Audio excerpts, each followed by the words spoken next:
Hey guys, and welcome back to Mad About Skin. In today's video, I want to share with you how to start a skincare routine in 2022. The reason I wanted to sit down and film this video is so many of you guys have been reaching out to me in the past couple of days saying, okay, I'm ready to take the plunge and start my skincare journey, but I kind of don't know where to begin.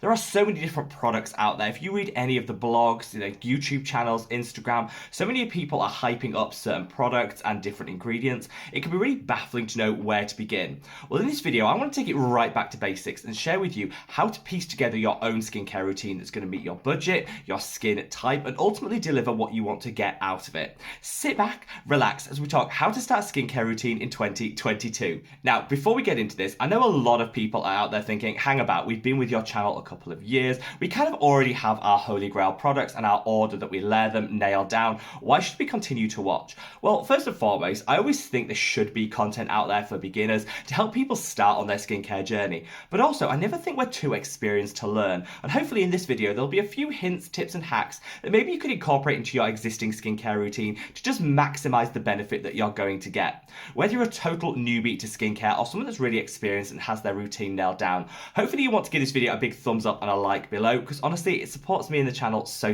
much, and I would love you forever.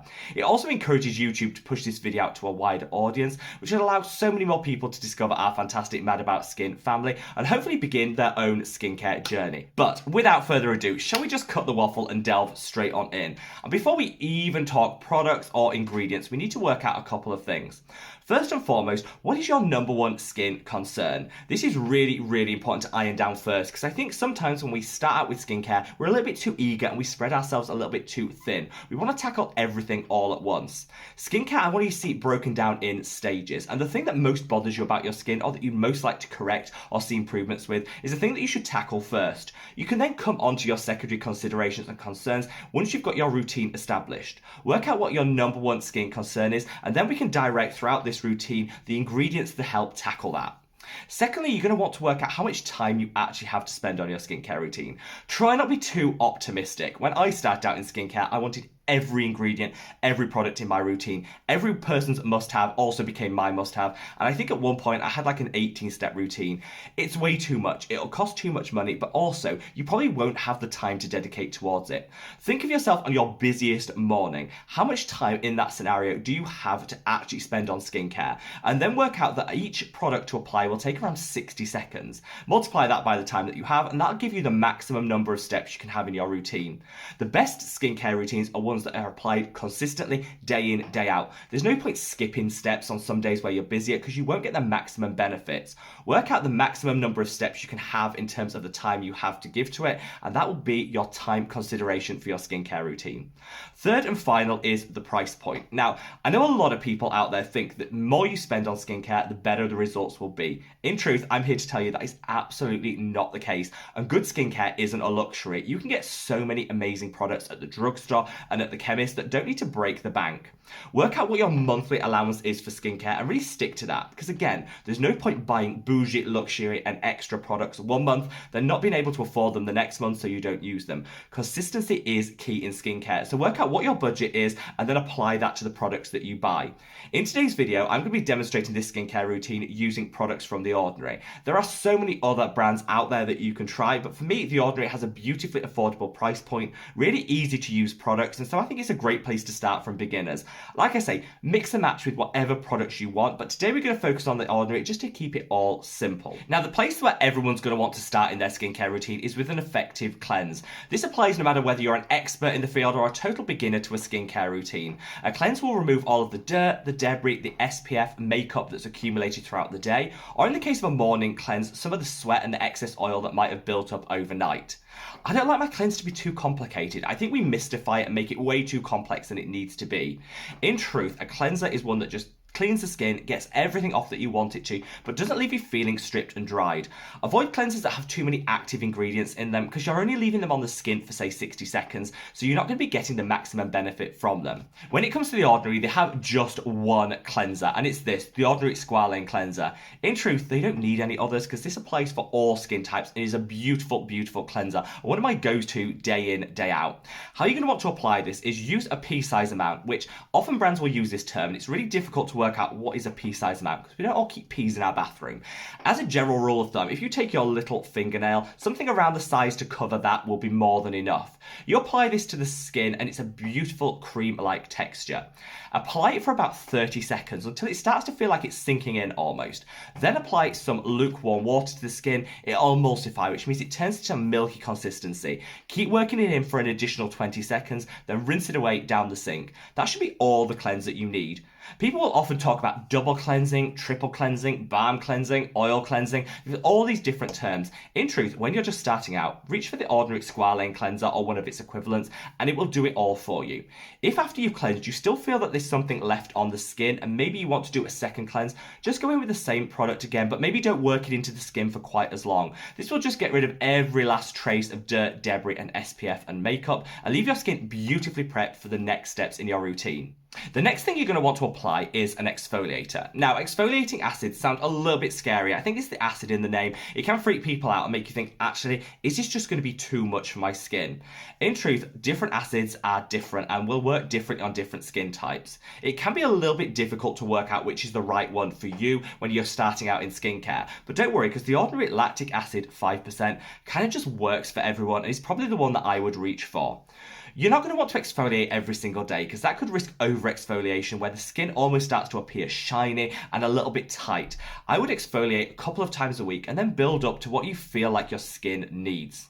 Exfoliation is going to remove the surface level of dead skin cells, which can prevent some of the radiant glowing skin beneath emerging. It'll help to smooth out any textural irregularities you have on the skin. It'll help to minimize the appearance of any breakouts or pimples, and all told, it can just give us a healthy glow. I definitely like to exfoliate, and I won't be without this step in my skincare routine, and having used it over the past couple of years, I've now built up to the ordinary lactic acid 10%, which is a higher concentration, around 4 times a week, which I think is optimum for my skin. Start out with the 5% and work a couple of days a week and then work it out from there. Unless the product says otherwise, all exfoliating acids self-neutralize, so a couple of drops of this onto the skin, work it in for say 20 seconds, and then leave it. You don't need to wash it off. A lot of people worry about exfoliating acids, it's just going to keep eating away at the skin all day long. That's not the case. They'll self-neutralize after a period of time, and then you can get on with the rest of your skincare routine. Now we're going to come on to the treatment step, and this is where it can get a little bit complicated, but don't freak out. I've got it all covered for you, and I'm going to break it down by your individual skin's concerns. At the start of the video, I said work out what your primary number one skin complaint or concern is and then apply it to your routine. In the description box below, I've listed all the ordinary products that you're going to want to include in this step of your skincare routine based on skin concerns. Because you've already worked that out, you can just go straight to your individual skin concern that you want to tackle, and that'll give you a list of the ordinary products that are worth layering into the routine at this point. In a couple of instances, there is just one product. Some might have 2 or 3, but it's absolutely fine. You just use them back to back. It's all about finding out the products that work for your individual skin concern, and hopefully I've demystified that by linking it all in the description box below. Once you've applied these treatment serums and steps, the only thing left to do is apply your moisturizer and your SPF. This is great because moisturizers top everything off, add an element of hydration to the skin to keep it soft, supple and hydrated, but also it just locks in all that great work that you've done. From the ordinary, you have just one moisturizer to choose from. It's this, the Ordinary Natural Moisturizing Factors plus Hyaluronic Acid. An absolutely fantastic moisturizer that kind of does it all in one. Again, like what I said with cleansers, you don't want your moisturizer to be packed full of active ingredients because that can just overcomplicate things. Reaching for something simplistic like this does everything you need it to do at a rock bottom drugstore price point, which is why I absolutely love it. This is pretty much all you need. You'll want to follow with your SPF to protect the skin, because I always say there is no point doing a skincare routine if you don't protect the skin from the harmful rays of the sun with a broad spectrum SPF. Unfortunately, the ordinary one is pretty pants, and I don't recommend it. So I've done a video covering my favorite drugstore SPFs, and I'll leave a link to that up there. So it's really worth matching the one that you choose to your individual skin's needs. I'm not going to go into too much detail in this section of the video. Just make sure that you check out that video, because a sunscreen that's broad spectrum to protect you all day long is an absolute must. Hopefully this has taken some of the mystery out of your skincare routine. It doesn't need to be complex. It's all about breaking it down and making sure you're just tackling one thing at one time rather than spreading yourself too thinly. The very best skincare routines are ones that meet your budget, your time constraint, and ultimately what you're looking to achieve in terms of your skin goals. When it comes to The Ordinary, unfortunately, a lot of people will reach for their most hyped, popular, and talked about products, which honestly aren't my favourite. There are 4 The Ordinary products I honestly would just avoid in your skincare routine. I'm going to quickly cover them now so you don't fall into the trap of buying them and using them just because everyone else says how amazing they are. First and foremost, The Ordinary Niacinamide 10 plus Zinc 1 serum and The Ordinary Hyaluronic Acid 2%. These 2 serums aren't needed in your skincare routine. Hyaluronic acid is in a lot of the other Ordinary products anyway, so you don't need to add an additional step at additional cost to get this ingredient in your routine. The same goes for niacinamide. You'll find it in a lot of other skincare products, and I think we often have a tendency to overdo it. We use too much niacinamide, which can cause breakouts, irritation, and redness. So I'd miss out these 2 serums. You don't need them. They're just cluttering up your routine and costing you a little extra coin. I would also avoid this, which is the Ordinary Peeling Solution. Everyone's holy grail online, but in truth is way too strong an exfoliator for beginners. Stick to the Ordinary Lactic Acid 5%. You'll get great results in the long term without any of the risk of irritation, redness, peeling, and sensitivity. Finally, I'd give a firm pass to this, which is the Ordinary Caffeine Solution. This used to be my absolute holy grail favourite, and it does work wonders around the eye. However, if you use it consistently in your routine, it will trigger dryness in the delicate under eye area, and for me, that's just something that leads me to think I don't really need this in my skincare routine. You can get all of the great benefits from under the eye area from the ingredients that I've already covered in this routine. Just take them up under the eye, but not right to the lash line. You don't want to get any of these products in the eye itself, so just make sure you take it up to the delicate eye contour and not any further. The products as they warm up will migrate anyway, so you get all the great benefits under the eye without needing a separate eye treatment. The only thing I wouldn't do with this is the exfoliating acid, because again, this skin is very, very delicate, so you probably don't want to go with an exfoliating acid around the delicate eye area. So there you have it, guys, how to start a skincare routine in 2022. Hopefully this has just broke it all down for you, demystified it, and will help you along your skin journey. Wherever you are in the world, guys, stay safe, stay well, and love your skin. Take care. Bye.